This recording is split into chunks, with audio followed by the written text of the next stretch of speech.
네, 오늘은 창세기 11장입니다. 먼저 오늘 11장 구조를 보면요, 1절부터 9절까지는 바벨탑 이야기가 나옵니다.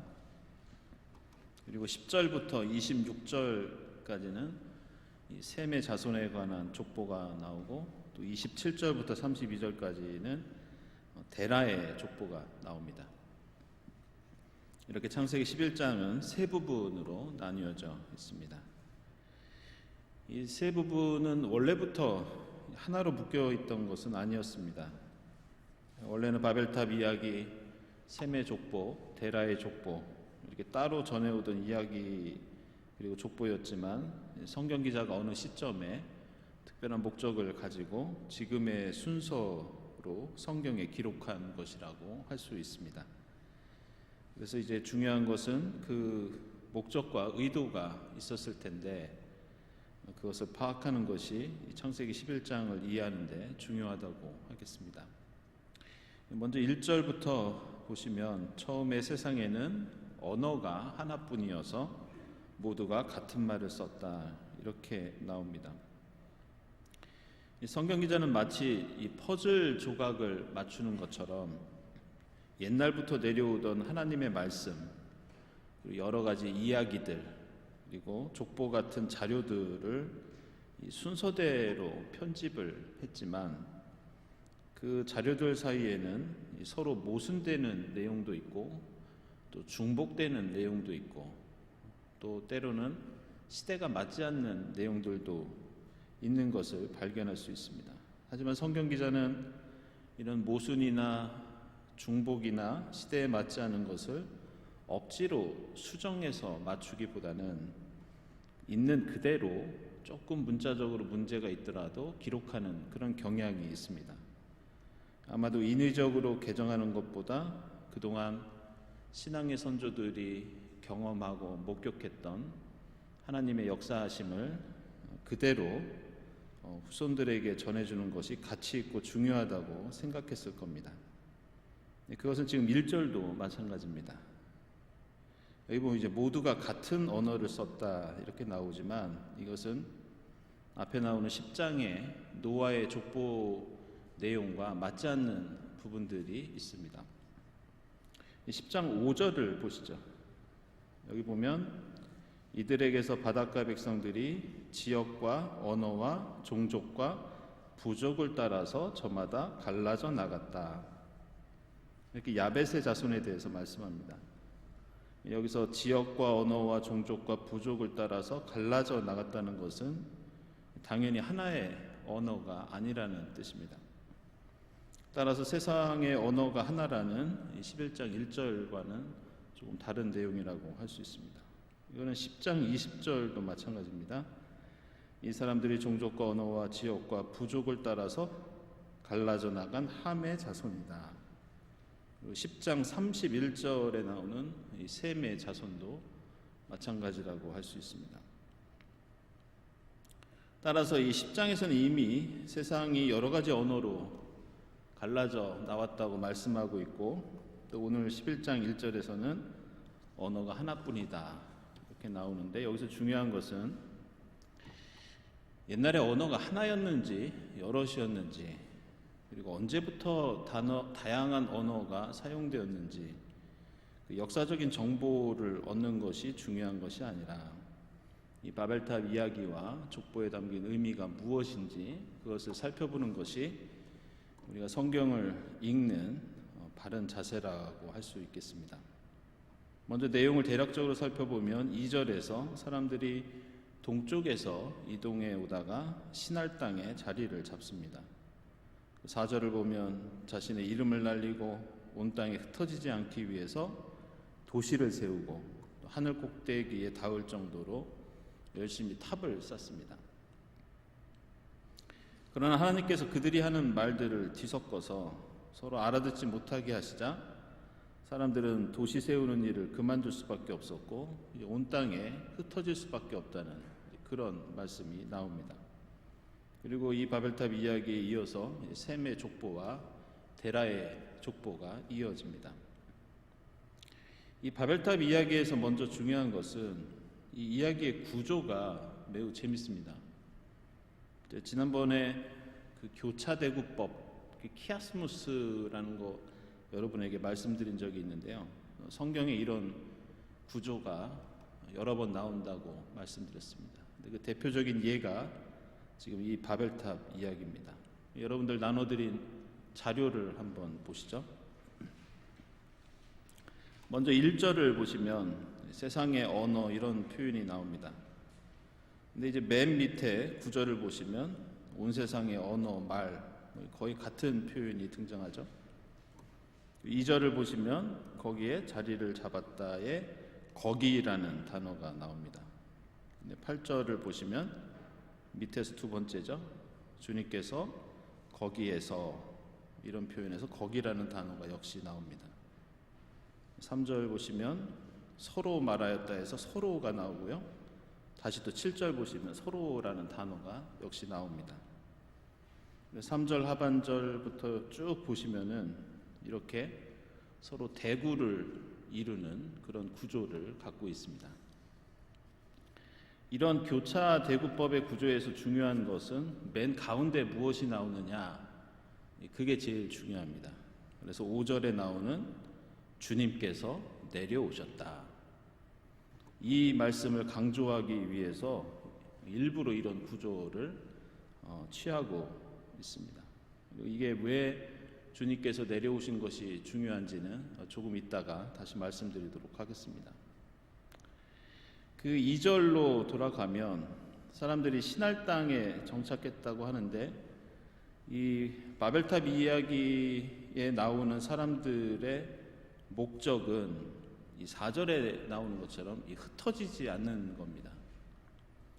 이것은 지금까지 창세기에서 계속 반복되는 노아의 홍수 이야기에서도 나오고 창세기 앞부분에도 나오는 하나님의 명령, 생육하고 번성하여 땅에 충만하라, 이 말씀에 대한 반역이라고 할 수 있습니다. 그리고 이 명령에 대한 반역 때문에 하나님께서는 바벨탑을 쌓던 사람들을 반대로 흩으셨고 이들의 죄악에 대한 대안으로서 이제 12장에 아브라함을 세우십니다. 그래서 이 아브라함한테 그런 명령을 내리십니다. 너는 그 자리에 바벨탑 사람들처럼 모이려고 하는 그 도시에 있지 말고 내가 너에게 지시하는 땅으로 흩어져서 가라. 본토 친척 아비 집을 떠나라. 그런 방향성을 가지고 있습니다. 이 신할 땅은 성경에 여러 군데 나오지만 이 메소포타미아 지방이라는 것 말고는 구체적으로 어딘지는 알 수 없습니다. 다만 이 10장 9절을 보시면요, 성경 기자가 이 가나안의 선조를 비판하는 이 함의 자손들을 언급하면서 니므롯이 나옵니다. 지난 시간에 니므롯은 반역한다는 뜻이라고 말씀드렸는데 그 반역하는 니므롯이 다스린 나라가 10절에 나오는데 그게 신할 지방 안에 있는 바빌론이라는 지역입니다. 따라서 여기서 신할 땅이라고 하는 것은 10장에서 하나의 복선처럼 반역의 땅, 이스라엘을 괴롭히고 하나님을 믿는 신앙에 계속 타격을 입혔던 가나안 조상들의 땅, 바로 그곳에서 이 교만과 죄악의 바벨탑이 세워졌다고 말씀합니다. 또 하나 주목할 것은 이제 사람들이 동쪽으로 이동해 갔다는 말씀입니다. 이 눈치를 채셨겠지만 이 창세기에는 동쪽이 대단히 자주 강조됩니다. 2장 8절 보면 에덴 동산이 동쪽에 있었고요. 아담과 하와가 선악과를 먹고 불순종했을 때 하나님께서 에덴 동산 동쪽에 그룹들을 세워서 생명나무로 접근하지 못하도록 지키십니다. 그리고 가인도 죄를 짓고 추방당해서 유랑하던 곳이 에덴 동산의 동편이었습니다. 그리고 10장 30절에서는 셈의 자손들이 동쪽의 고원지대에 거주합니다. 그리고 누군지 구체적으로 밝히지는 않지만 오늘 11장에 사람들이 동쪽에서 이동해 오다가 이 시날 땅에 정착합니다. 이처럼 지금까지 창세기의 여러 사건들은 대체로 동쪽에서 중요한 일들이 일어나면서 선악과를 먹고 추방당한 이후에 그 인간의 삶이 이 해가 떠오르는 에덴의 동쪽에서 에덴을 향해서 후회하고 갈망하고 실패하고 실망하는 그런 이미지들이 중첩해서 등장합니다. 3절은 한마디로 인간의 과학기술에 대한 자부심과 찬사가 담긴 구절이라고 할 수 있습니다. 내용을 보면 벽돌을 빚어서 단단히 구워내자, 돌 대신 벽돌을 쓰고 흙 대신에 역청을 썼다, 이렇게 나옵니다. 보통 이스라엘은 그 돌을 잘라서 이 진흙을 접착제로 사용하면서 건축을 했습니다.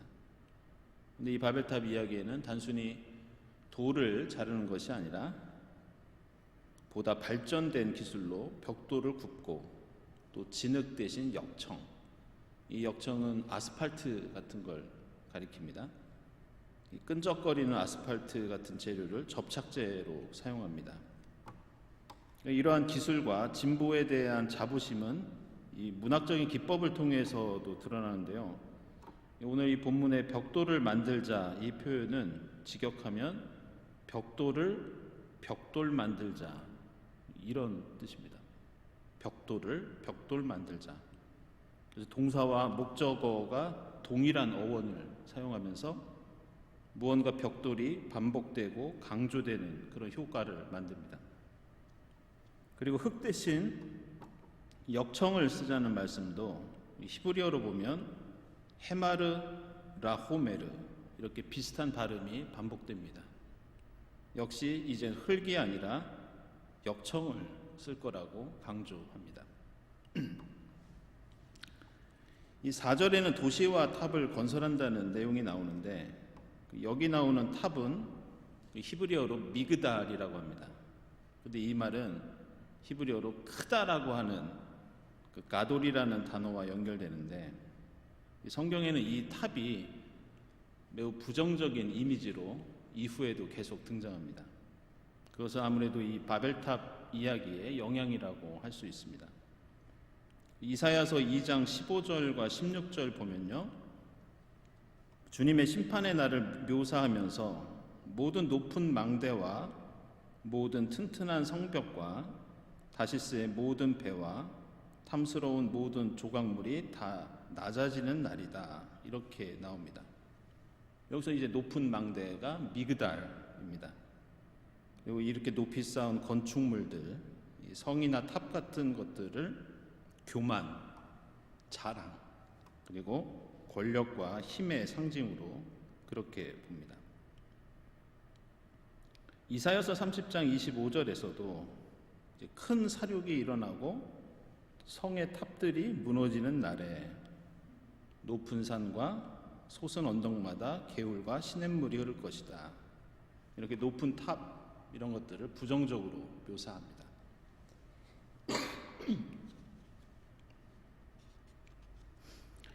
오늘 창세기 11장에서 인간은 이렇게 인간의 교만과 힘과 기술을 상징하는 그 탑을 하늘에 닿게 하려고 건설을 합니다.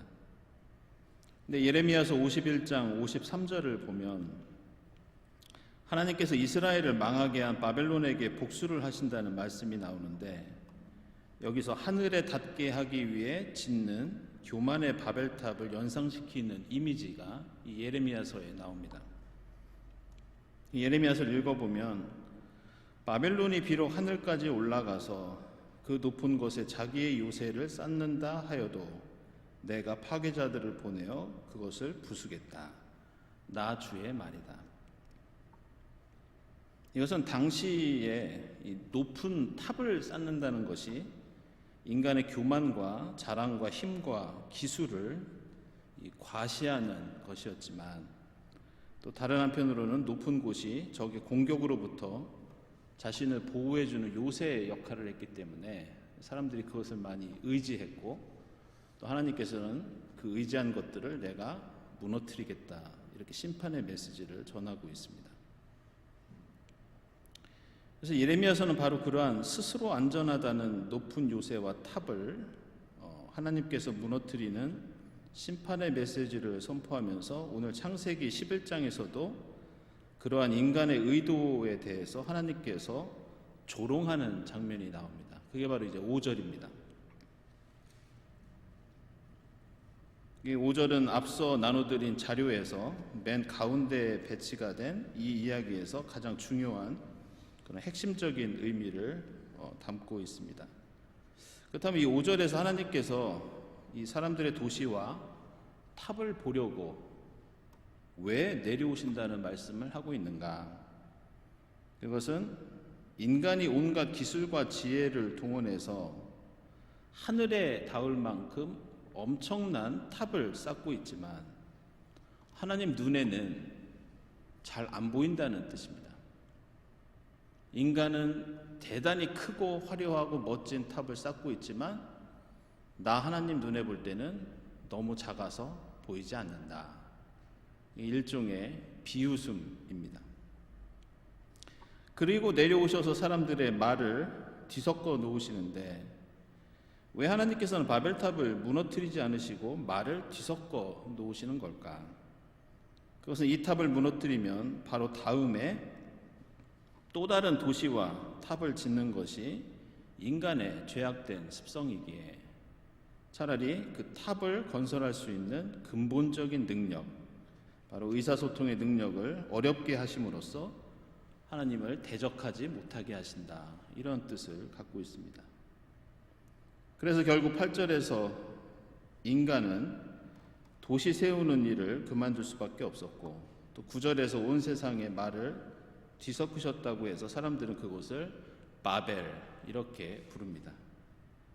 그래서 여러분들 9절의 각주를 보시면 이 바벨이라는 말이 히브리어로 뒤섞다는 뜻의 발랄과 철자와 발음이 비슷하다고 나옵니다. 그래서 그 성읍과 탑을 바벨이라고 부르게 되었다, 이렇게 설명이 붙어 있습니다. 다음에 나오는 셈의 족보는 10장 21절 이하에 나오는 족보와 비슷합니다. 다만 몇 가지 다른 것은 11장 족보는 장자에만 주로 관심을 갖고 있습니다. 그리고 10장보다 더 길고 자세하다는 것, 그리고 새로운 인물들이 몇 명 더 나온다는 것, 그게 좀 다르다고 하겠습니다. 데라의 자손은 다음 주에 12장을 언급하면서 함께 말씀드리도록 하겠습니다. 이제 이 11장에 나오는 이 바벨탑 이야기에서 우리가 생각해야 할 몇 가지 문제점들을 말씀드리면 다음과 같습니다. 첫째, 이 바벨탑 이야기에서 중요한 것은 이 이야기가 등장하게 된 역사적인 배경입니다. 바벨탑에 관한 원래 이야기가 언제 어디에서 시작된 건지 우리는 자세히 알 수는 없지만 분명한 것은 이스라엘 백성들이 바벨론의 포로로 끌려갔을 때 이스라엘 사람들은 이 바벨론 땅에서 지구라트라고 하는 어마어마한 건축물을 볼 수 있었습니다. 아마도 이스라엘 백성들이 처음 이 지구라트를 보았을 때 엄청난 충격을 받았을 겁니다. 왜냐하면 이 지구라트는 기록에 의하면 그 높이가 무려 90m에 달합니다. 지금 현대 건축물로 볼 때도 30층 가까이 되는 그런 건물입니다. 이 지구라트에는 두 개의 성소들이 있었고, 이 바벨론 사람들은 이 탑을 신들이 만들었다고 또 주장하고 그렇게 믿었습니다. 그래서 성경의 바벨탑 이야기에는 기본적으로 이러한 바벨론의 지구라트로 대표되는 당시의 과학기술, 발달된 문명, 그리고 바벨론의 신앙, 종교, 여기에 대한 비판 의식이 이 바벨탑 이야기 속에 들어 있습니다. 그래서 너희가 자랑하는 그 하늘에 닿을 것처럼 높은 그 지구라트, 비록 우리가 이곳에 포로로 끌려왔지만 우리 하나님은 너희의 그 지구라트가 너무 작아서 보이지 않으셔서 하나님께서 직접 내려와서 보셔야 겨우 보일 정도다. 이렇게 바벨론의 문명과 신앙을 비판하면서 하나님에 대한 신앙을 고취시키는 그런 의미가 이 바벨탑 이야기 속에 들어 있습니다. 오늘 11장은 이런 이유로 처음부터 끝까지 바벨론의 정치, 경제, 종교, 과학이 가진 그 힘과 자랑에 대한 조롱과 비판으로 일관합니다. 여기서 바벨이라는 말은 그 메소포타미아의 아카드어로 땅의 중심 혹은 하늘의 문 이런 뜻을 갖고 있습니다. 그러나 성경 기자는 그곳이 땅의 중심이자 하늘의 문이라고 생각했던 그 바벨론 사람들의 생각을 언어 유희로 히브리어의 말장난으로 비웃고 있습니다. 히브리어로 바벨은 뜻없이 웅얼거리는 소리를 바벨이라고 합니다. 이것은 바벨론 사람들이 자랑하는 땅의 중심 하늘의 문이 그저 뜻없이 중얼거리는 웅얼거리는 소음에 지나지 않는다는 그런 비판입니다. 그리고 이 바벨은 히브리어 바와 앞에서 말씀드린 발랄의 합성으로 볼 수도 있는데 그것은 혼란이 세상에 들어왔다 이런 뜻입니다. 따라서 이스라엘은 자신을 망하게 하고 포로로 끌려간 강대국 바벨론이지만 그들이 자랑하는 그 기술과 신앙은 의미 없는 소리요 하나님이 지으신 이 세상 속에서 혼란일 뿐이다 이런 뜻을 갖고 있습니다. 두 번째로 오늘 11장 말씀은 바벨론의 문명과 자랑에 대한 비판인 동시에 우리 인간이 자랑하고 교만한 것에 대한 하나님의 경고와 심판이라는 뜻도 함께 들어 있습니다. 우리 인간은 무엇인가 자랑하고 드러내고 인정받고 싶은 욕구가 가득하지만 그것이 하나님 앞에서 얼마나 보잘것없고 미약한 것인지 깨닫지 못할 때가 많이 있습니다. 이사야서 40장 22절에서 이렇게 말씀합니다. 땅 위에 저 푸른 하늘에 계신 분께서 세상을 만드셨다. 땅에 사는 사람들은 하나님 보시기에는 메뚜기와 같을 뿐이다. 그는 하늘을 마치 엷은 휘장처럼 펴셔서 사람이 사는 장막처럼 쳐놓으셨다. 우리가 하나님을 믿는다는 것은 하나님 앞에서 우리가 얼마나 메뚜기 같은 존재인지 깨닫는 것이고 그 인식과 깨달음이 우리로 하여금 하나님뿐 아니라 이웃과 세상을 향해 나를 낮추고 겸손하게 만드는 그런 토대가 될 수 있습니다. 그 아담과 하와가 선악과를 먹고 하나님을 피해서 숨었을 때 하나님께서 내가 어디에 있느냐 물으신 것은 하나님 눈에 보이지 않기 때문에 그렇게 물으신 게 아니었습니다. 역시 오늘 바벨탑을 보시기 위해서 내려오시는 하나님은 그것을 볼 수 없어서가 아니라 교만과 불순종으로 얼룩진 인간의 현실에 대한 너희는 지금 무엇을 하고 있느냐라는 하나님의 안타까운 물음이라고 할 수 있습니다. 세 번째로 여러분에게 나눠드린 그림을 한번 보시죠.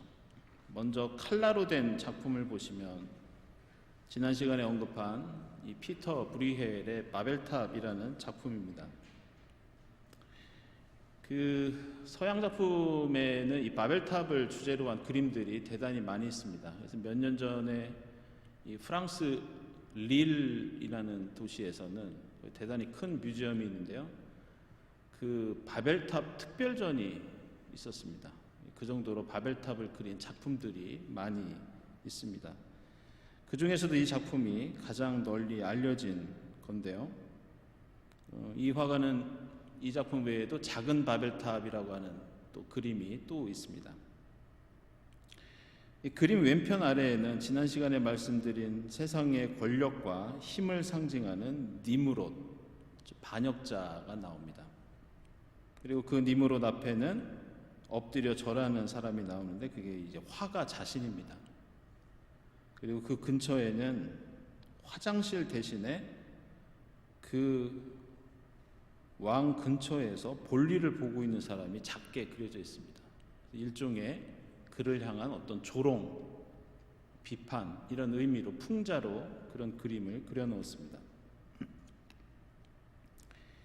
오늘 이 작품을 소개하는 이유는 이 화가가 그린 이 바벨탑은 이방 종교나 어떤 세속의 문화를 비판하기 위해서 이 그림을 그린 것이 아니라 바로 당시에 부패한 교회 권력을 비판하기 위해서 이 그림을 그렸습니다. 이 그림의 배경은 16세기 이 브레일이라는 화가는 지금의 벨기에에 있는 안트베르펜 출신의 화가입니다. 당시 그곳은 금융과 경제의 중심지로 이미 16세기인데도 증권거래소가 생길 정도로 지금의 뉴욕 같은 그런 도시였습니다. 이 16세기 당시에 인구가 9만 명이었는데 화가가 250명당 1명일 정도로 대단히 화가가 많고 그만큼 지원하는 돈이 많았던 도시였다고 합니다. 당시에 이 안트베르펜은 개신교와 가톨릭의 첨예한 대립으로 인해서 사회가 큰 혼란에 빠져 있었습니다. 그런 가운데 민중의 삶은 갈수록 피폐해갔고 이러한 현상은 이 화가에게 상당한 좌절감을 안겨주었습니다. 그래서 이 바벨탑 보시면 기우뚱 쓰러질 듯한 모습으로 이 바벨탑이 세워져 있습니다. 교회가 가난한 자와 부한 자, 고난당하는 자와 억압당하는 자 사이에서 화해와 균형의 역할을 해야 했지만 권력과 부를 옹호함으로써 마치 기울어진 바벨탑처럼 교회가 됐다는 그런 의미가 담겨 있습니다. 그래서 이미 기울어진 이 탑은 높이 쌓으면 쌓을수록 더 기울어질 수밖에 없는, 그리고 언젠가 스스로 무너질 수밖에 없다고 그렇게 말하고 있습니다. 다음 그림은 일본의 작가 이 타카코 호리노가 그린 바벨탑입니다. 이것은 아시아의 눈으로 본 성경이라는 책에 실린 그림인데요. 이 화가분은 원자 폭탄을 경험한 여성 화가입니다. 그래서 이분에게 이 시대의 인간이 쌓은 우리 시대의 바벨탑은 바로 엄청난 인명을 앗아갈 수 있는 핵폭탄이다, 이런 주장을 하고 있습니다. 그런데 눈여겨볼 것은 그 핵무기가 무너진 교회 건물 안에 세워져 있다는 겁니다. 교회가 평화와 화해, 용서가 아닌 누군가를 끊임없이 정죄하고 혐오하는 것, 그것은 마치 교회 안에 핵미사일을 세워놓은 것과 같다, 이런 뜻입니다. 교회가 저 십자가 앞에서 절대적인 사랑과 용서와 화해를 추구하지 못할 때 이 교회 안에는 전 인류를 멸망으로 이끄는 비극이 잉태될 수 있다는 무시무시한 의미가 바로 이 작품 속에 담겨 있습니다. 네 번째로 오늘 이 바벨탑 이야기는 우리가 자랑하고 우리를 교만에 빠지게 하는 어떤 구체적인 어떤 것들이 반대로 우리의 부끄러움과 수치가 될 수 있다는 것을 경고합니다. 그것은 내가 자랑하는 지식이 반대로 나의 부끄러움이 될 수 있고, 내가 자랑하는 권력이 나의 수치가 될 수 있다는 것, 이것이 오늘 창세기 11장의 중요한 의미입니다. 오늘 3절을 보시면 사람들은 서로 자신 있게 이렇게 소리칩니다. 자, 우리 벽돌을 만들자. 그런데 벽돌을 만들자는 말은 히브리어로 닐부나 이렇게 부릅니다. 그리고 4절에서 자, 우리 탑을 쌓자 이렇게 소리칩니다. 그런데 이 말은 히브리어로 니부네 이렇게 부릅니다. 오늘 3절과 4절에서 벽돌을 만들고 탑을 쌓자는 인간의 자랑과 교만은 따라서 히브리어로 닐부나 니브네 비슷한 발음의 단어들을 사용합니다. 근데 이렇게 벽돌을 만들고 탑을 쌓는 지식과 지혜를 인간이 자랑할 때 하나님께서는 7절에서 내가 뒤섞어 놓겠다 이렇게 선언하십니다. 그런데 그 히브리어 발음이 참으로 우리의 모습을 부끄럽게 만듭니다. 그것은 바로 나블라입니다. 정리하면 인간이 닐브나 하면서 벽돌을 만들고 니브네 하면서 탑을 쌓을 때 하나님께서는 너희가 닐브나 하느냐 너희가 니브네 하느냐 나는 나블라 하겠다. 나는 그것들을 뒤섞어 놓겠다. 이렇게 말씀하십니다. 우리가 입으로 자랑하며 외치는 것들, 나의 지식, 나의 권력, 나의 돈, 나의 배경, 이 모든 것들은 아주 작은 차이로 하나님 앞에서 조롱거리가 될 수 있고 웃음거리가 될 수 있다는 것, 이것이 바벨탑 이야기에서 들을 수 있는 하나님의 음성입니다. 마지막으로 오늘 우리가 함께 모인 이 교회 공동체는 창세기 11장에 나오는 이 바벨탑에 대응하는 의미를 갖고 있습니다. 바벨탑이 인간이 쌓아 올린 자랑과 교만이 하늘에 닿는 곳이라면 예배드리는 이 공동체는 십자가 앞에서 드리는 겸손한 기도와 찬양을 하늘에 닿게 하는 그런 곳입니다. 인간이 쌓아 올린 헛된 도시와 탑을 조롱하시듯 내려와 바라보셨던 하나님은 우리가 겸손한 마음으로 기도와 찬양의 단을 쌓아 올릴 때 우리에게 내려오셔서 우리와 함께 하시고 우리를 안아주시고 우리를 일으켜 주십니다. 바벨탑으로 인해 하나님과 인간 그리고 인간과 인간 사이에 생긴 왜곡되고 일그러진 의사소통 그리고 그에 따른 갈등과 미움과 폭력은 우리에게 임하신 하나님을 통해서 그리고 우리에게 역사하시는 오순절 성령의 역사를 통해서 소통과 화해와 사랑의 역사가 일어납니다. 그 대표적인 사건이 바로 마가의 다락방에서 있었던 다른 언어를 가진 사람들이 함께 소통하던 성령의 역사였습니다. 이 사순절 우리가 서로 용서하고 화해하고 소통하기 위해서 오늘 말씀을 통해 바벨탑이 아니라 주님과 함께 십자가를 세우는 그런 여러분이 될 수 있기를 바랍니다. 오늘 말씀을 묵상하면서 함께 기도드리겠습니다.